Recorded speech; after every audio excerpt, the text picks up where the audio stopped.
Suddenly, I was in this tunnel. I looked up and I saw this light. Okay, we are here with Jody Long, one of the pioneer near-death experience researchers. She, together with Jeffrey Long, her husband, runs the Near-Death Experience Research Foundation, together with another two different websites that are also related to paranormal activities. So welcome, Jody. How are you? Well, thank you. How are you doing?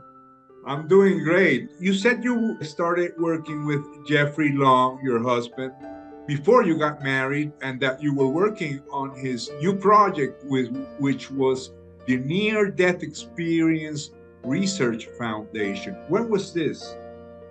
I met him the end of 1999. And I think he started in like 1998. And then I got interested in what he was doing and then decided to take over the website for him because he really didn't have a lot of time on it. Okay, so you've been working on that all these years, right? Also, you created another two websites that are somewhat related to paranormal activities. One is about out-of-body experiences, which also includes different types of experiences. And there's another one also that you have, which is after-death experiences. Can you tell us why you started these two extra websites, and what have you discovered? Basically, what you're looking at is the Near-Death Experience Research Foundation, and that does near-death experiences. The second website is another aspect of consciousness, which is the After-Death Communication Research Foundation. And then anything that is not a near-death experience or an after-death experience, those are what gets included in the Out-of-Body Experience Research Foundation. So I wanted to ask you something. When did you get into after-death communications? Was this something that you had experienced in your personal life? And why did you create a website dedicated to after-death communications? Actually, Jeff was the one that created that one, and I just sort of took that one over too. But the after-death communications, it's when you're looking at different aspects of consciousness, you sort of go, they kind of go in to each other. You know, you start at one part of the spectrum, maybe dreams. And then you can go all the way through the spectrum, like spiritually transformative events, out-of-body experiences, and pretty soon you're into what happens during the near-death experience, which is after the consciousness has totally left the body. And so to be able to bring all of it together, you've got, in the near-death experience, you've got the out-of-body experience, which people can have without dying. But in this case, they do die. You have a spiritually transformative event. You can have that without dying. And you'll see that many of this spiritual transformation happens in the near-death experience. And so it's all kind of a spectrum. Yes, it's interesting. So when exactly was this second website created? In which year? Oh, that was probably, my guess is it's probably more like 2000. All these websites and information that we get from people all over the world is over 20 years old. Also, the other one, which is the Out-of-Body Foundation, is that also 20 years old? Oh, yes. So how many testimonies have you collected? I understand that you have over 5,000 testimonies in your NDERF website. What about the other ones? Well, we have like about 2,600 on one and probably about 1,200 on the other, but we don't post everything that we get. Basically, if you're looking at a near-death experience, maybe about 50%. It's getting better now that near-death experience has gotten into the mainstream, but it used to only be that maybe 1 out of 2 were suitable to post because they were near-death experiences.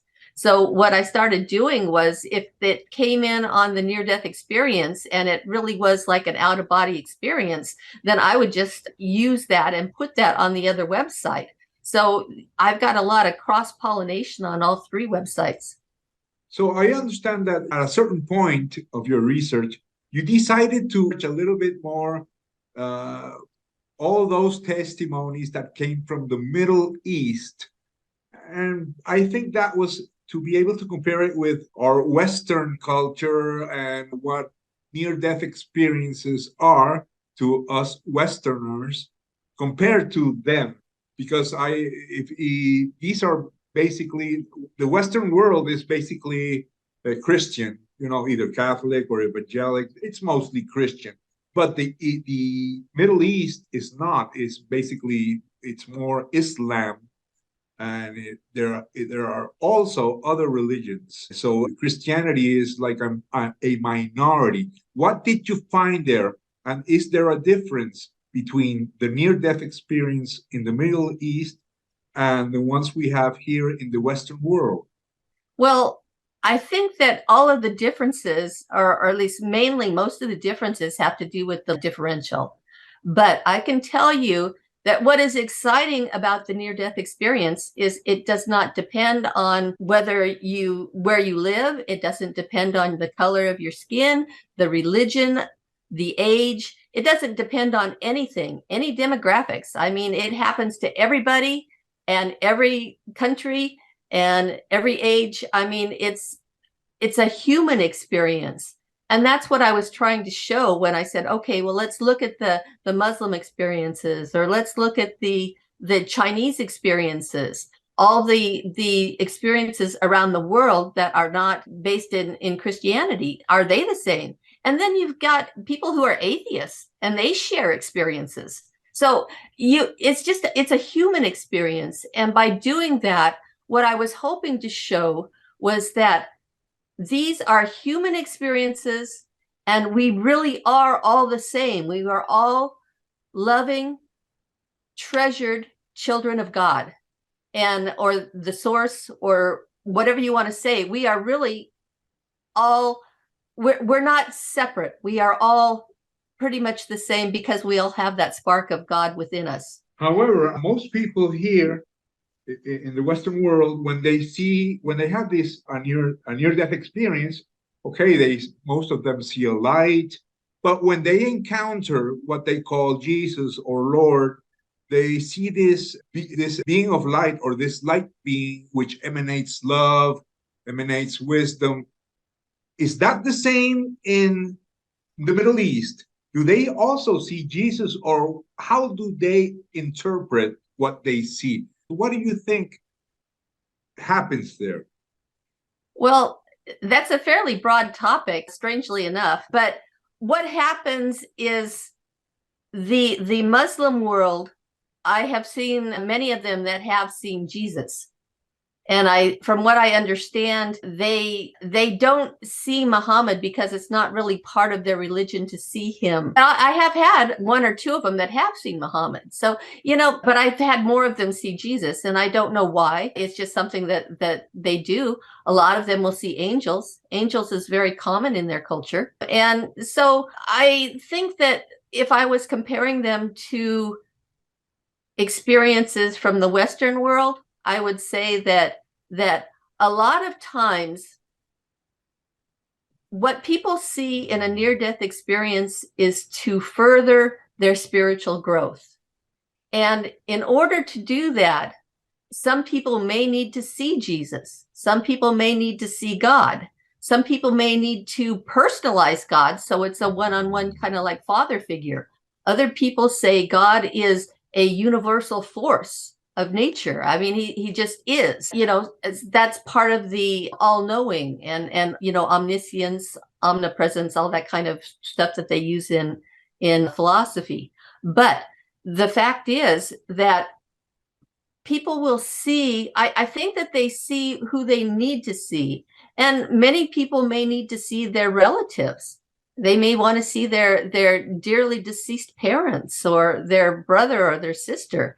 And so whatever these near-death experiences show them, these are things that they need to see. Now, a lot of things that you'll notice if you're reading them after 5,000, you start to wonder, well, is that person really Jesus? I don't know. A lot of people think, a lot of people know so. Some people will say, well, I wasn't sure because it could have been an angel, but I feel it was Jesus. You know, that's what they will say. And so who is it really? I don't know. I was checking out your books. You have God's Fingerprints, Impressions of Near-Death Experiences. This is a book that includes several testimonies from different experiencers you collected. I don't know if they all came out from your NDERF website. Yes, they did. Okay. So you chose 15, right? Yes. And one of the things that I was trying to do was my grandfather, he was put into a long-term care facility because he really couldn't take care of himself anymore. And he was declining in health, and he knew it, and he really wanted to go see my grandmother because she had passed a few years earlier. And so what I had done for him is I took like some of the best experiences that showcased what everybody was saying about a near-death experience. I took those and I put them into a binder, and I increased the size so that he could read them, and I put them into like a 4-inch binder. And so I took that to him, and he was very able to have such wonderful stories to be able to read and to reassure himself of what was part of the afterlife. So what was your feedback or his feedback? What was he was extremely grateful for it. And so what I did was I decided that, okay, if I could do that for my grandfather, what would happen if I do it in just a regular book for people who do not have access to the internet? And so that's why I did that book there that you've got. Okay, so you also published another book in 2010. It's somewhat related, but the title is From Soul to Soulmate, Bridges from Near-Death Experience Wisdom. This is quite interesting because it talks about love. What I notice is when you run any kind of a spiritual website, it's like there's certain things that happen all in a coincidence. And I got like 4 or 5 of them all in like one day. And I said, well, okay, I'll take that as a sign. And so I said, I'll see what this has to say. And pretty soon I got like about 50 or 60 of them. I said, oh, okay, well, maybe I'll write a book, and maybe that's what this is all about. And so I noticed that there were many synchronicities that I hadn't realized before on soulmates. There's different types of soulmates. And so the synchronicities had to do with, if you meet somebody who you have a soul contract with, that's part of your relationships, who's going to be in your inner circle, then a lot of times you may notice certain predetermined signals. And with that, like for instance, when I think I have like one of the first stories in there is there's a fellow, he went and showed up for a dance, and he remembered this woman's hair. She had a hair bow, and for some reason that hair bow, it triggered something in him, and he said, oh yeah, that's the girl I'm going to marry. I mean, these are really kind of strange, because a lot of times people will say, well, doesn't that interfere with like freedom of choice if it's already predetermined? And you get into all these philosophical type arguments. But I think the way that it works with the soulmates is you always have a choice. You can accept it or you cannot accept it. You can say yes or no, and you've changed your timeline. But generally what happens is you have certain nudges. You've got certain signs that you seem to remember when you see a person. And then you can make your choice from there. So you still have your predestination, but you also have your free will. They sort of interplay off of each other. Why do you say that these are bridges from near-death experience wisdom? How are these soulmates related to near-death experiences? I mean, what's your angle? You're looking at love, and the love that the NDEers are talking about is different than the human love that we know on earth. And so what I was trying to do was to bring some of that love that the NDEers talk about, because I don't think that there's very many people here on earth that actually understand what love is. It's just not taught it's not taught in our, for instance, in our religions. It's not taught, the type of love that these people are describing. It's like they'll say love times a million. And so if you get kind of like a hint of what love is, to take it further and say, okay, I want that universal love, that unconditional love, you'll have a little bit of it here, but it just pales. So I was trying to bring that into the soulmate and talk more about love and forgiveness and things that people need to do to be able to help themselves to be a better soulmate. Well, that's interesting. I'm gonna read that book. I'm gonna read that book soon. There is something you mentioned that I really like. You said that near-death experiences are a co-creation between the person and the divine. This is why we each see what we need to see. That's what I interpreted from your words. Can you explain this a little bit more? The big issue that you just brought up has to do with, is a near-death experience, is that the end of where we're supposed to be? Is there something more? Do you just die and go to heaven? Do you die and go to hell? Do you die and it depends on how you look at it.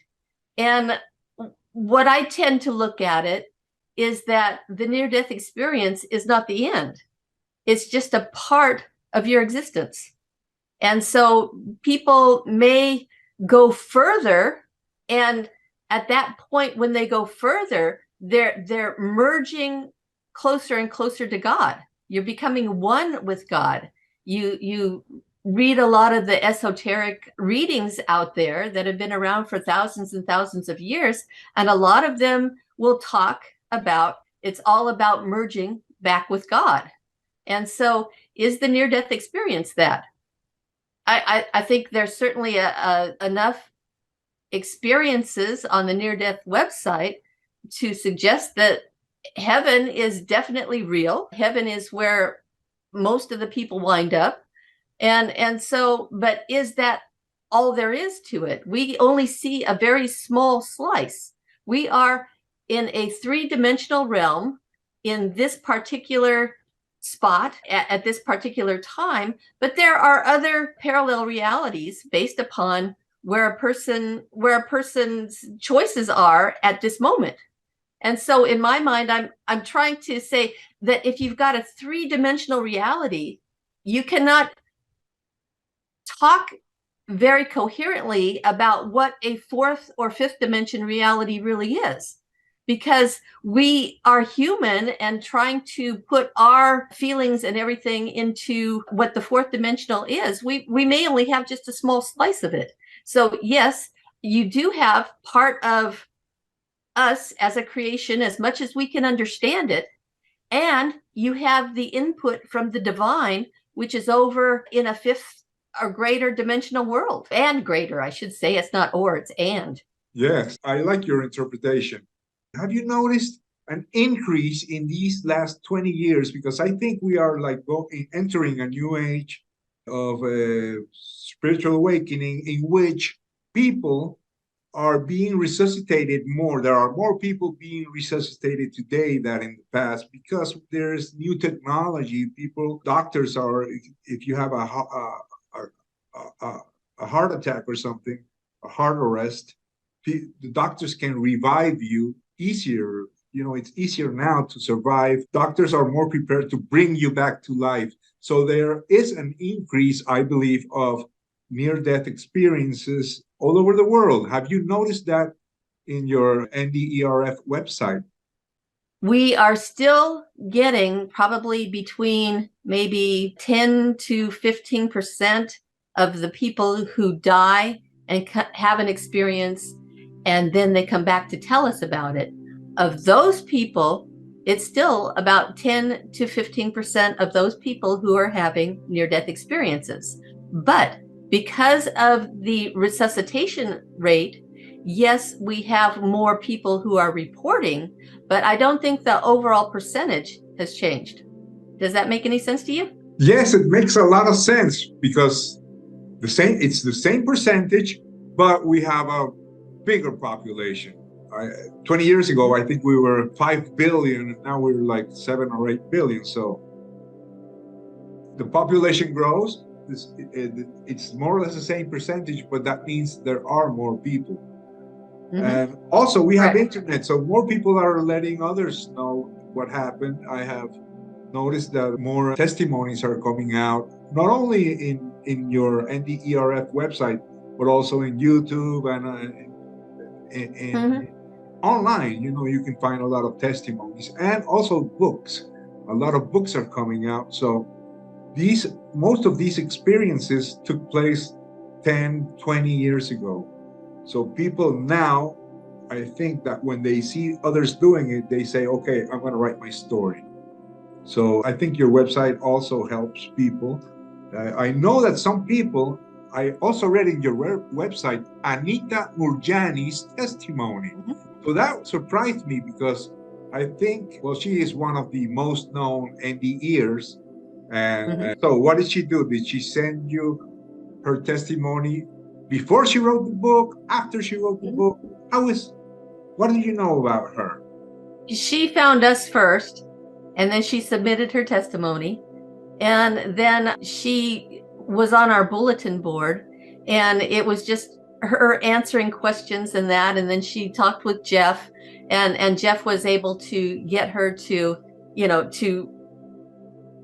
promote herself a little bit more, and then a little bit of the way things work, with the universe. Then she was able to talk with, I think, Wayne Dwyer, and then he was so impressed that he says, hey, why don't you come with me on my tours? And so she is a remarkable woman. I really love her. She's a real sweetheart. Yes, I first heard her story in one of Wayne Dyer's programs. He had like several TV shows and private networks. And in one of these, he presented Anita Murjani. So that's really interesting. I have been reading a lot about children and near-death experiences. I have talked to Dr. Melvin Morse about this subject. And also, I have been reading in your Near-Death Experience Research Foundation files about many cases of people who are now adults, but they recall having had near-death experiences when they were children. And I found some that go back to the 50s. So these are old people, and most of them say it took them years to integrate this experience and to tell others about it during these 20 years. Have you noticed any special cases regarding children and near-death experiences? Well, I do remember stories of children. When I'm reading them, I'm looking for similarities or differences. And a lot of times you'll see pretty much the same type of things, but the way that it affects children is different.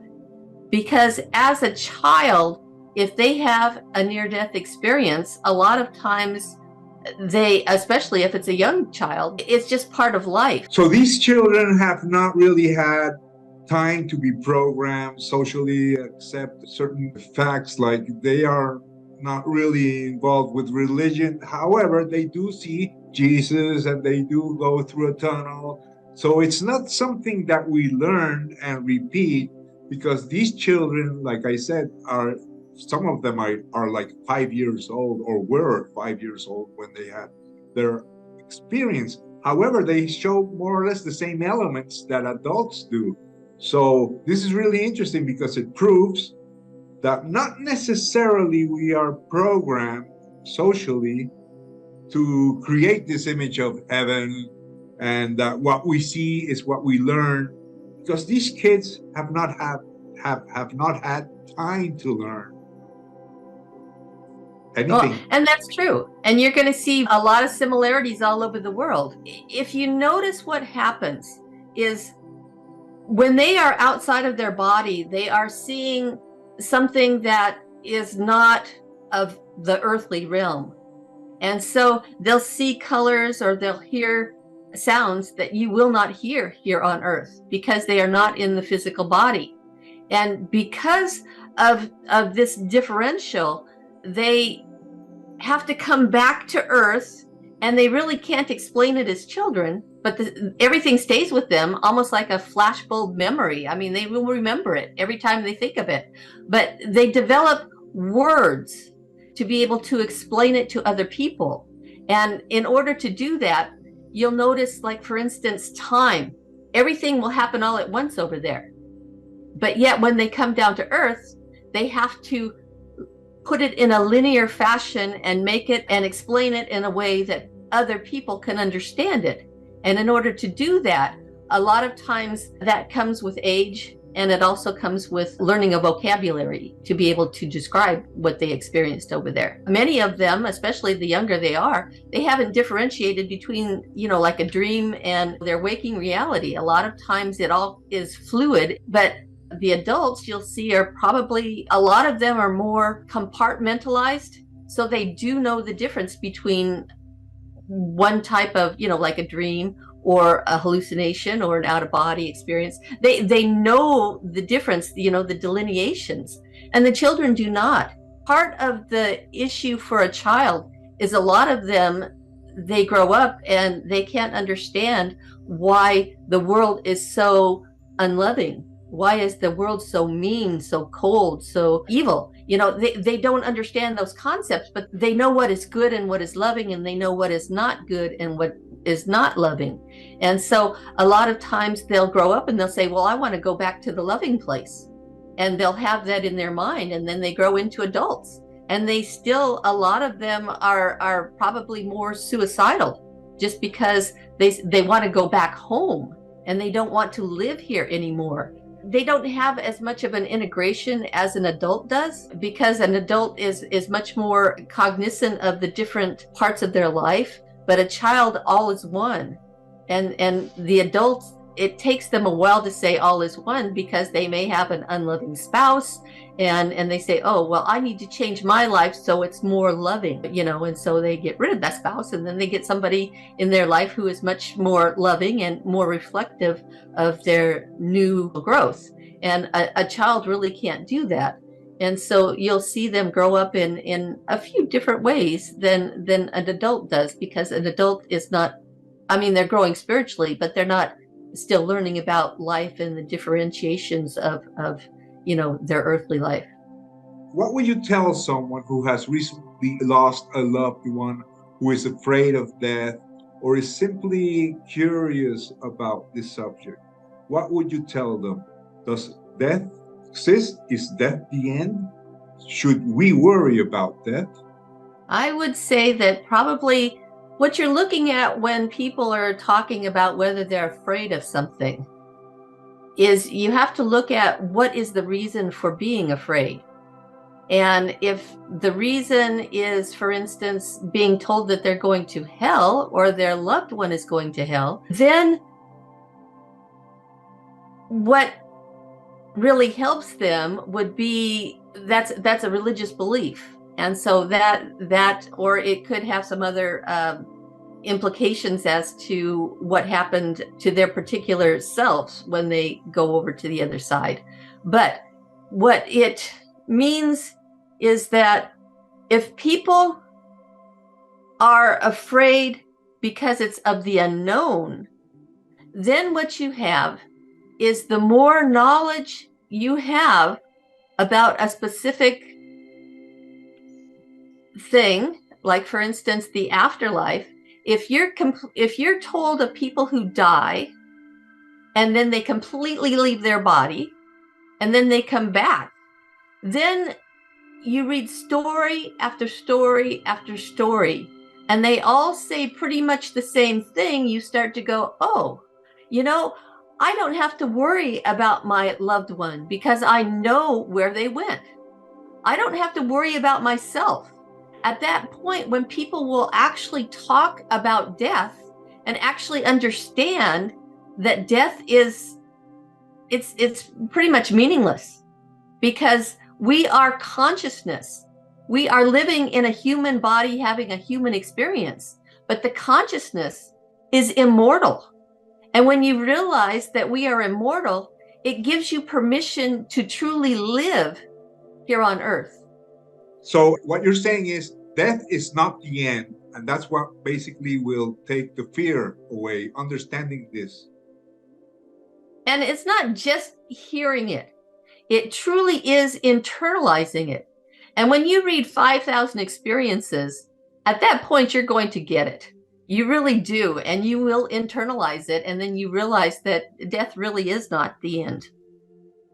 Well, that's great hearing it from you. And I hope science discovers that death is not the end. And I hope they accept it, because we are in different levels. Science is still saying that a near-death experience is the product of biochemicals, and that it is a natural process, that it has nothing to do with spirituality, while you and a lot of researchers are saying that it is something that happens, it is a real process, and that it shows you what the lobby of heaven or what the entrance of heaven is. Because all these people say they can only advance or pass up to a certain point. There's always a limit. And they are told that they have to die if they want to really go to heaven. So this is like the gateway or the entrance of heaven, what they reach, right? They don't reach heaven, they reach like the entrance, and they are told it is not your time. You can decide if you want to come back. If you decide to enter, you will not be able to come back. So that's the impression I have. It's like a gateway, or that's valid. That's a good impression. That's a good description. Okay. Well, I'm glad you like my book, and I would like to include your testimony in my next book, which is, I hope, hopefully about children's and near-death experiences. I congratulate you for all the work you're doing, and I hope to have you back so we can talk more about these subjects. Okay, well, thank you. It's been nice meeting you and a pleasure talking with you. Thank you, the same. So see you. Take care. Okay, take care. Stairway to Heaven, 25 near-death experiences about our encounters with God, Jesus, and paradise. Journalistic research on real cases by Parr. On sale now on Amazon. I looked down, there's no body, there's no me, but I felt just like me. And my first thoughts was, wow, this must be heaven. The whole Bible, Jesus, God thing, it's really true. And I said, if you're praying and you talk to God, it's just like that. It's, God, you need to send people back so they can tell people it's real. Send some back. They have no idea this is real. So there was quite a bunch of activity that they were doing during this time. And so, I know they were working on me really hard, but the whole time that I was gone, I went to heaven. So as far as what I was experiencing, it was wonderful, and I was able to see God and to see Jesus. I turned and I said to this one leader character who had come and collected me, I said, who are you? Who are you exactly? You're not the same as these, because he was not the same as the other angels. And he seemed to be the one that was emanating this incredible love more than anyone else. And he just looked at me and said, I am the one you call Lord. Now, for me, there's only one person in all of history that I call Lord, and that's Jesus. And, this was Jesus that I was sitting in front of. And that really did overwhelm me at that point. I remember feeling all this light, seeing light all around me. And I was just like, when you're in a deep state of meditation, yes, when you go so deep that you don't see what's around you, you just become one with the light. So yes, that's what happened to me. I became one with the light. At that point, I was turned upward, my spirit was, and I was aiming towards the sky. And I saw a beautiful, bright white, but it isn't a white that we can describe. So it's the brightest light you could imagine here on earth, but without being blinding. I cannot die right now. Will you take me back? I have a lot to do right now. I said, like, no, you make a promise to me and you need to fulfill your promise. So welcome to heaven. From today, you're part of me and part of all of them. From today, you start walking with me and walking with all of them. Love is the most powerful force in the universe, and that's what I'm going to unite the whole humanity again. And then he said, okay, he put his hands around me and said, let's do a live review. I just really became fascinated with the light and became just the joy and the love of God and just the peace of God just began to wash over me. And I just began to look at my arms, and you know, it's not a light like you just turn on. I mean, this light had like particles. It was just like moving and just covering my arms and my body. When I was enveloped with that bliss and joy, at first it was all just a bright, warm light. And then it started to like settle down and take form. And it felt like I was in a cathedral, maybe with the marble walls and high ceiling or something, but it was still kind of misty looking. And I know that I had looked over to the right and I saw a good size, like an architect's table with a great big huge book, like a huge Bible or something, open about halfway. And I remember somebody telling me what was in that book. And I believe it was my life. And I was only halfway through. Stairway to Heaven, 25 near-death experiences about encounters with God, Jesus, and paradise. Journalistic research on real cases by Parr. On sale now on Amazon. Stairway to Heaven.